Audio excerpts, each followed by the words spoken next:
Well, Happy New Year. I know it's like a little bit old, but nevertheless. And thanks for helping us all celebrate Pastor Jeff Day. So that's good. You laugh. It's funny. That's cool.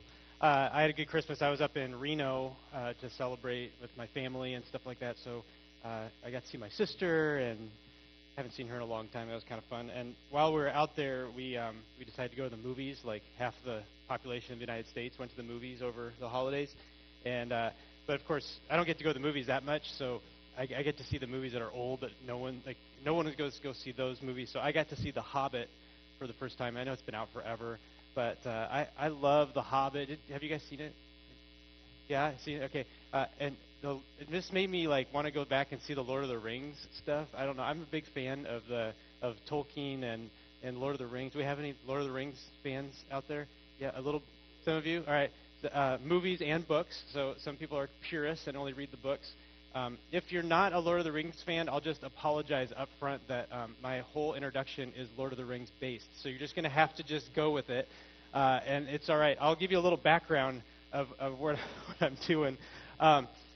There's in the third book of the Lord of the Rings series, there's this kingdom called the Kingdom of Gondor. Okay, Tolkien has these great names, and they all kind of sound the same. And when you watch the movies, you're like, is that the same person? Because it sounds like the same thing. Anyway, so the Kingdom of Gondor.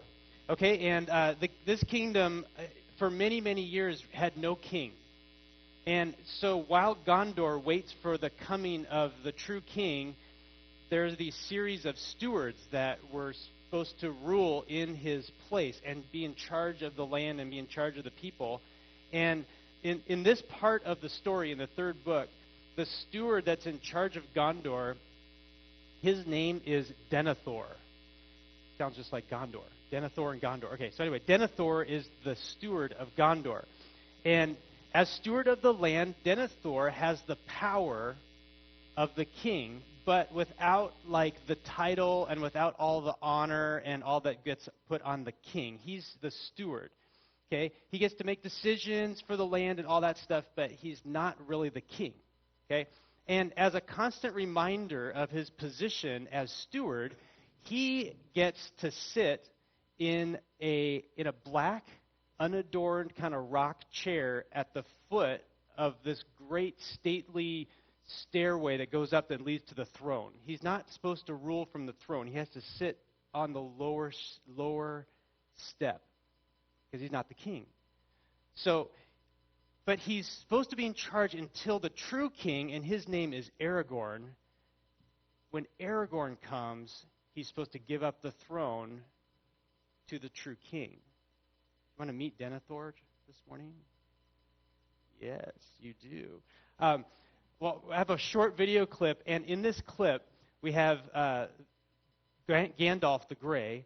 Gandalf confronts Denethor in this huge, stately part of the palace of the king, and he confronts Denethor about how he's doing in his position of steward of Gondor and the imminent coming of the true king Aragorn. So let's watch this short video.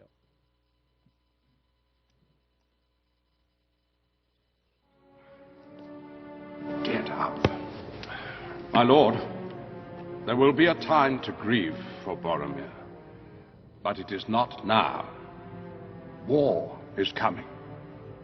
The enemy is on your doorstep. As steward, you are charged with the defense of this city. Where are Gondor's armies? You still have friends. You are not alone in this fight. Send word to Theoden of Rohan. Light the beacons. You think you are wise, Mithrandir. Yet for all your subtleties, you have not wisdom. Do you think the eyes of the White Tower are blind? I have seen more than you know. With your left hand, you would use me as a shield against Mordor, and with your right, you would seek to supplant me. I know who rides with Theoden of Rohan. Oh, yes. Word has reached my ears of this Aragorn, son of Arathorn, and I tell you now, I will not bow to this ranger from the north. last of a ragged house long bereft of lordship. Authority is not given to you to deny the return of the king, steward. Rule of Gondor is mine, and no other's.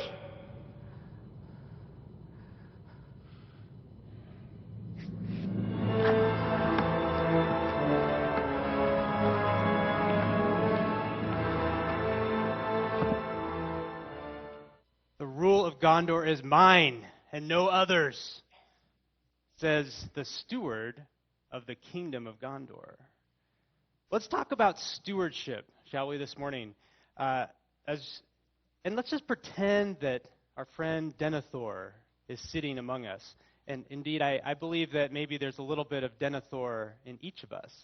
But I'll get back to that later on in the morning.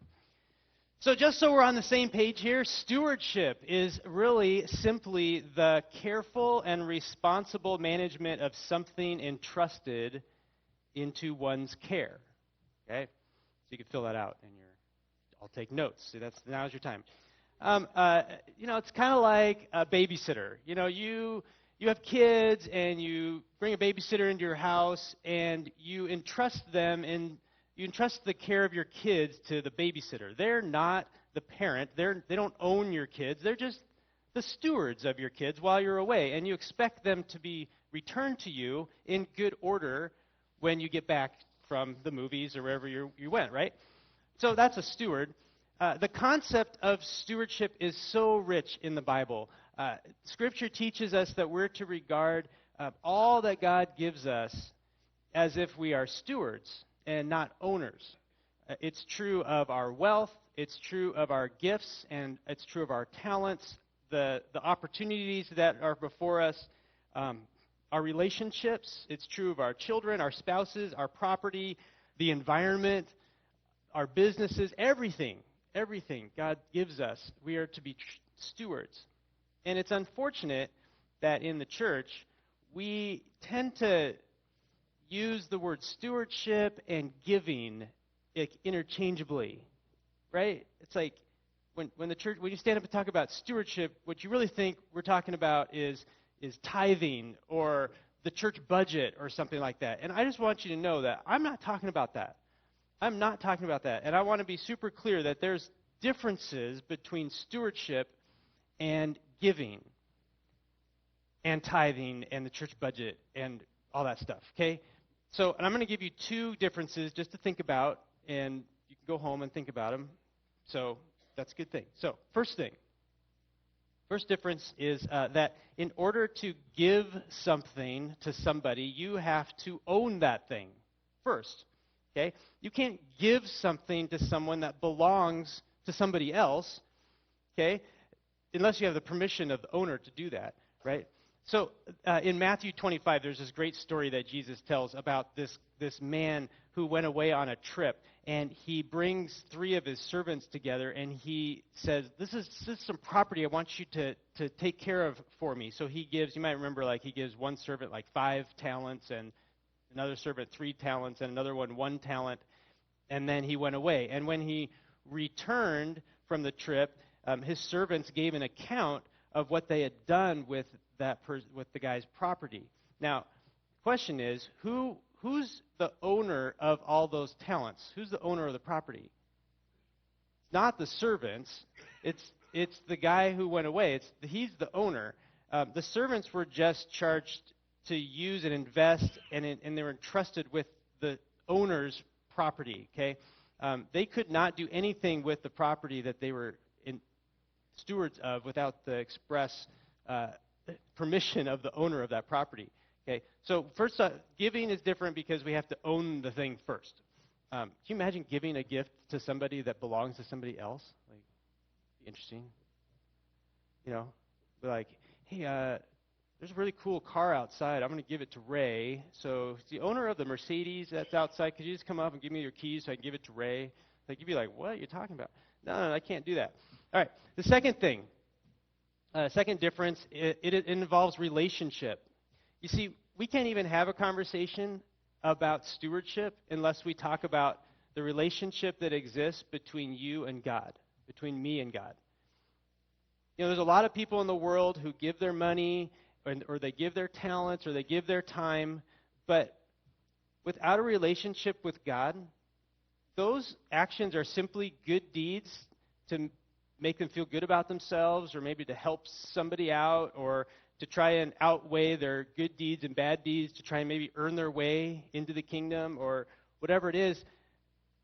You see, your gift looks good, but it's meaningless without the relationship with the true owner of those gifts.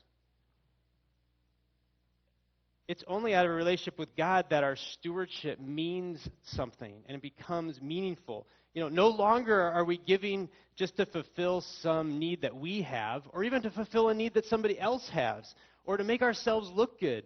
Instead, we recognize that we're just the caretakers of the things that God has given us and entrusted to us, and we're going to give out of the abundance of those gifts. And we get to do that through the example of God's Son, Jesus Christ, which is where we're going this morning. So, I want to shift gears and talk about this obscure passage that Pam went through and just try and figure out what kind of example did Jesus set for us when he setting the example of stewardship. So, Mark chapter 1, verse 21. There's Bibles in the seat pocket in front of you. You can grab one of those, unless your finger's in it already. I'm not going to read it again, but I'll give you the highlights. I'll give you Dave's summary of all that passage, just to give you a day in the life of Jesus. That's what when I read the passage, I'm like, you know what this is? This is a day in the life of Jesus. It's like he did this, and then this, and then this, and then he went to bed, and then he got up, and he did this. Okay? So we're going to look at 24 hours of Jesus' life. That's where I'm going. All right. So here's what happened. So first thing that happened, if you look before verse 21, you find that Jesus just called 4 disciples. He just called Andrew and John and who are we going here? Andrew, Simon, John, and James. Okay, we got Simon and Andrew are brothers. James and John are brothers. So he just called 4 of them just out of their fishing boats at the Sea of Galilee, and he called them out of fishing, and he called them into a relationship with himself. And that's kind of a cool thing, just in and of itself. We could probably spend all day long just talking about that. But that's what just happened right before. So then they pick up, and they're like, hey, let's go to Capernaum, which isn't too far away. It's kind of a coastal town anyway, so it wasn't like they went for like 100 miles and they were really tired. But so they went to Capernaum. And I don't know what they did that night, but they kind of were staying there for a little while. But when the Sabbath came, this is where we start the 24 hours with Jesus here. So the Sabbath comes, and the first thing Jesus does is he goes to church. Awesome. So he goes to synagogue, and he begins teaching, and he heals this guy who's possessed with an evil spirit. And after that, he goes home to Simon and Andrew's house, and he hangs out there for a while. And in the meantime, he heals Andrew's mother-in-law, okay? Or Simon's mother-in-law, sorry. And then that evening, he heals a bunch of more people that the community brings over to Simon and Andrew's house. And then everyone goes to bed, and then Jesus gets up while it's still dark. Jesus loves to do that. Gets up while it's still dark, and he goes away somewhere, and he's praying. And, of course, when everybody wakes up and they're making breakfast and they're saying, Jesus, time for breakfast, then nothing happens. They go, well, Jesus isn't here, so they leave, and they go try to find Jesus. They find him, and Jesus decides that he doesn't want to stay around there anymore, so they leave to go preach and teach in other communities. Okay, so there's Dave's. I'm so glad I didn't write the Bible because it would be really bad. So here we go. So a day in the life of Jesus. We got a 24-hour period, and I think what I got out of it was that Jesus really showed us how he stewarded his life. And I want to just bring out 3 different stewarding practices that Jesus shows us and maybe challenge us all to put them into our lives. Okay? So the first one. The first thing I find that Jesus was stewarding was, I think, was his number one priority of a lot of priorities, but a big priority was the stewardship of his relationships. And we see this in a number of verses in this passage, but I think Jesus really was focusing on three relationships, and we have the same kind of 3 relationships we get to work on. But he focused on his relationship with his father.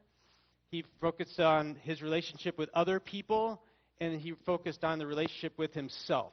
So in my youth ministry, we talk about our vertical relationship with God, our horizontal relationship with other people, and then our internal relationship with ourselves. So those are three kind of, if we compartmentalize our relationships, you can fit everything into one of those three.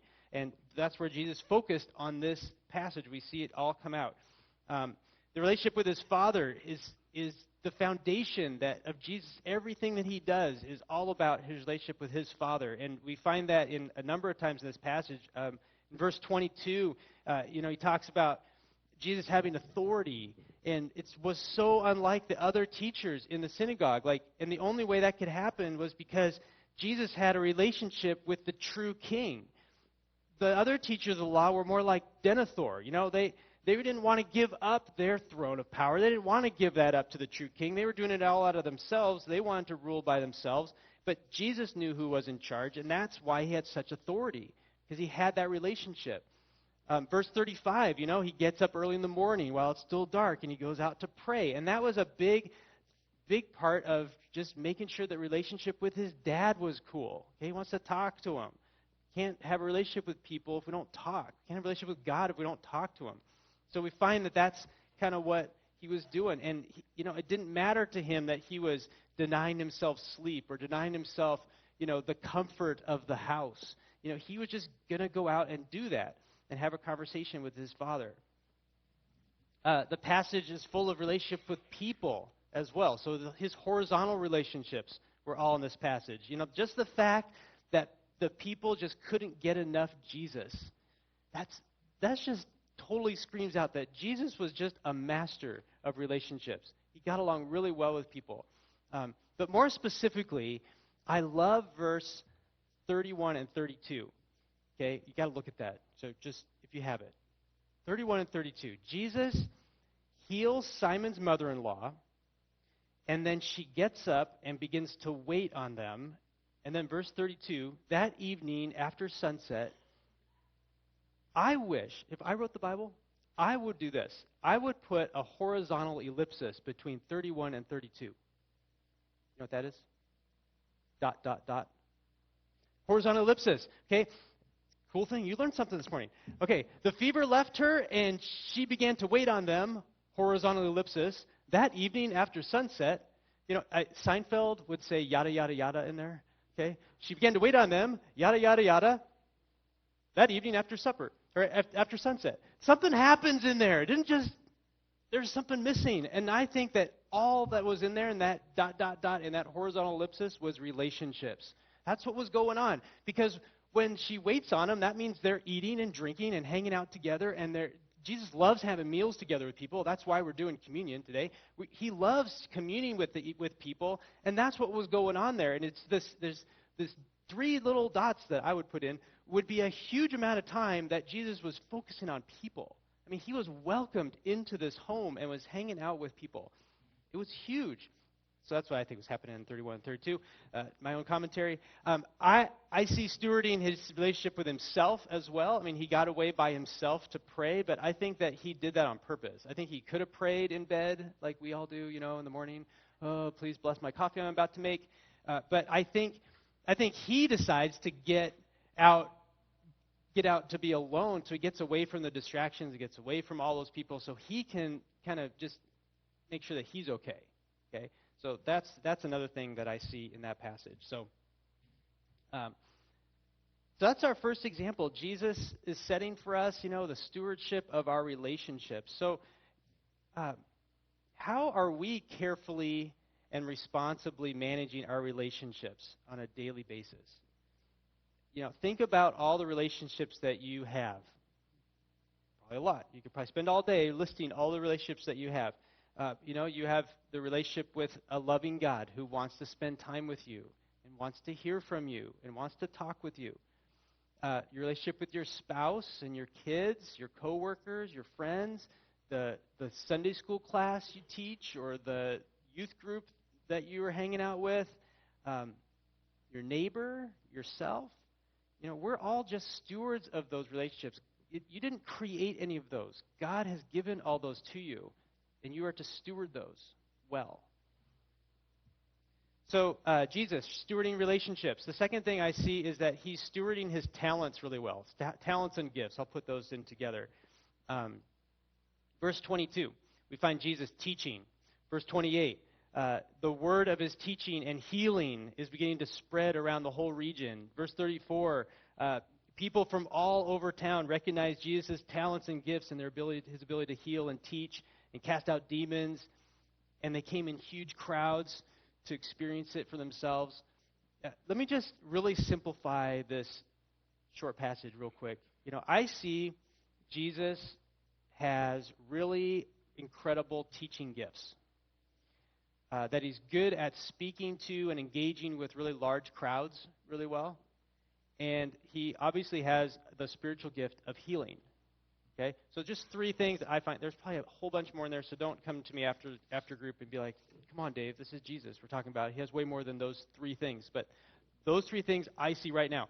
So here's a question. What would the ministry of Jesus look like if he didn't steward well and use the gifts and talents that were given to him? You're thinking about it.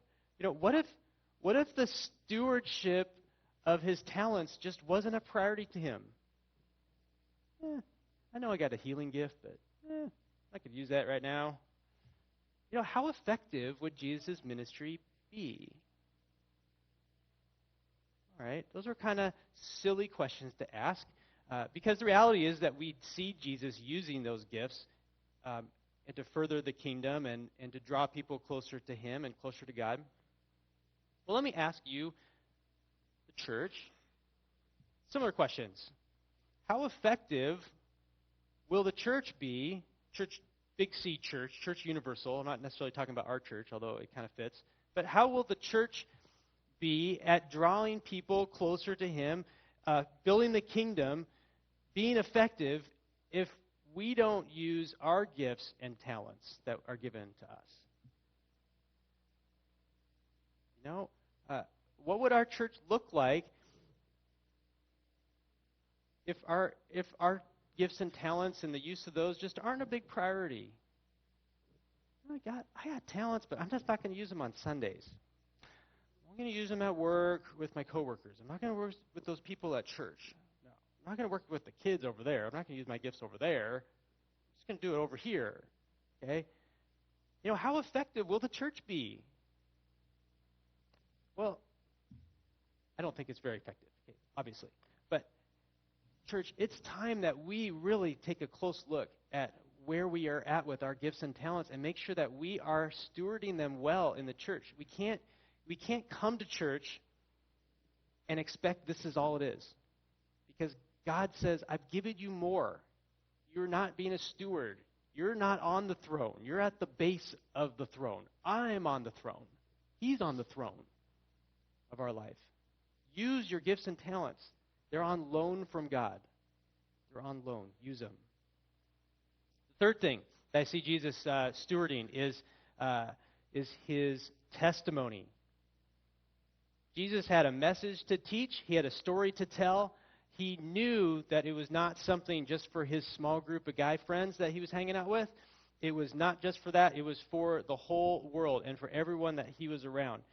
Verse 38, right after Jesus found his disciples, this was after after he snuck out before breakfast and prayed, and then they're all looking for him, and he gets found by his disciples, and I just love it. It's like, look, everybody's looking for you, Jesus. And he wasn't like, oh yeah, I know, I've been praying and stuff. It's no big deal. I was praying for you, actually, Simon. He didn't say any of that. All he says was, you know what? Let's go somewhere else. I'm done with this. Let's just go somewhere else. Let's go to the nearby villages so I can preach there. That's why I've come. So his testimony, his story was meant for so much more than himself, and he was setting the example of how to steward testimony and to share it as many people as possible. Okay, he already knew that he had shared with that community because he spent all night long doing it. He did that all. And he's like, you know what? Let's go somewhere else. It's time. Do you have a testimony? Well, you do, if you have a relationship with Jesus, that means that Jesus has shown up in your life. He's affecting you in a real way, and that's the story. The story is how you interact with God, how God has changed you. So we need to carefully and responsibly manage that. So I really enjoyed this passage. When I read it, it was kind of random. But, man, I really got into the life of Jesus for a day. And man, Jesus really set the example. So by way of application this morning, and we're going to do communion. I don't even know what time it is. I get up here, and so sorry. But there's really no game later. The first games are 1 or something, right? So you're not missing anything. And these guys will all wait, so whatever.